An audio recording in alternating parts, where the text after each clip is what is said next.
Guys PFP number 2 देखिएगा, Kepler's law के ऊपर बेस्ड है। वो बड़ा अच्छा सा क्वेश्चन है, आपको मज़ा आएगा समझने में। मेरे थ्रू आप समझेंगे तो और भी ज़्यादा मज़ा आएगा। तो स्टार्ट करते हैं। आपसे कह रहा है if the earth be 1/2 its present distance from the sun. आपसे कह रहा है कि लेट सपोज कि सन ये है और अर्थ कहीं ना कहीं सन के चारों तरफ चक्कर यहाँ से लगा रही है। अब ये थी डिस्टेंस आर।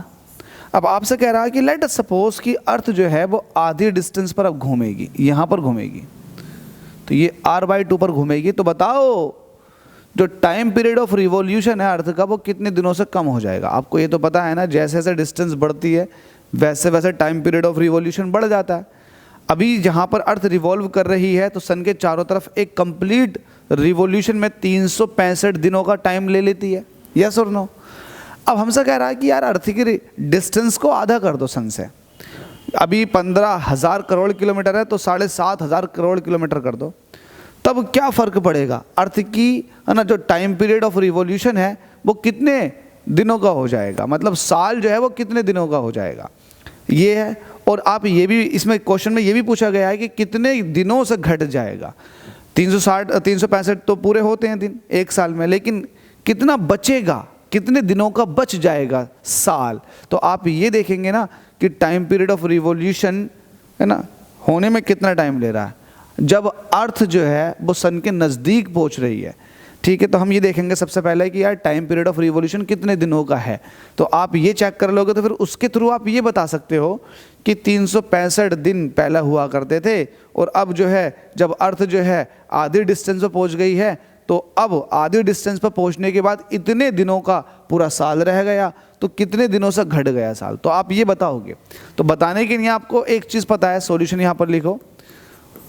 आपको पता है क्या है, आपको ये पता है कि t² is directly proportional to the r की पावर क्यूब।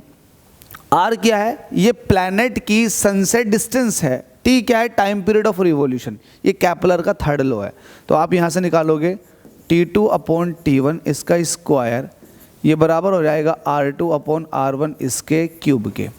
ठीक है, ये सिंस था, अब ये आपका कुछ इस तरह से बन गया। चलो अच्छी बात है। जरा मुझे बताओ T2 कितने दिनों का रह जाएगा साल पूरा। T1 कितना था, 365 दिनों का। भाई T1 का मतलब ये है कि अर्थ जहाँ अभी रिवॉल्व कर रही है तो यहाँ पर टाइम पीरियड कितना लग रहा है एक राउंड कंप्लीट करने में, 365 दिन। ठीक है, इसका स्क्वायर कर दो। R2/R1, तो R2 मतलब क्या है, R2 का मतलब है एक तरह की नई डिस्टेंस। तो नई डिस्टेंस जो हो जाएगी वो पहली वाली का आधा, अगर पहली वाली R है तो। ठीक है, इसका क्यूब। तो देखो R से R कट जाएगा, ये हो जाएगा 1/2 का क्यूब। ठीक है भाई, तो ये T2/365 इसका स्क्वायर, और ये हो जाएगा 1/4 × 2। ये तो हो जाएगा, आप देख लो, है ना। एक का स्क्वायर, 2 का स्क्वायर करोगे तो 4, फिर उसका फिर 2 से मल्टीप्लाई करोगे तो 8, क्योंकि इसका मतलब तो यही होता है 2 दूनी 4 दूनी 8। ठीक है, चलो भाई इतनी बात पूरी हो गई। अब ये स्क्वायर उधर जाएगा तो रूट में चला जाएगा, तो ये आ जाएगा T2/365 डेज, और ये हो जाएगा 1/√4 × 2।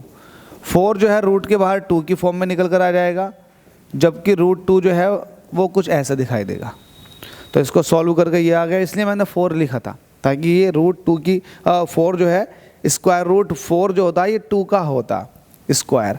तो T2 आपको चाहिए, तो T2 आपको निकालना है। तो T2 = हो जाएगा 365 मल्टीप्लाई में ऊपर, और नीचे कितना बचेगा 2, और ये √2 ऐसे ही। ठीक है, अब 365 डेज का आधा करो।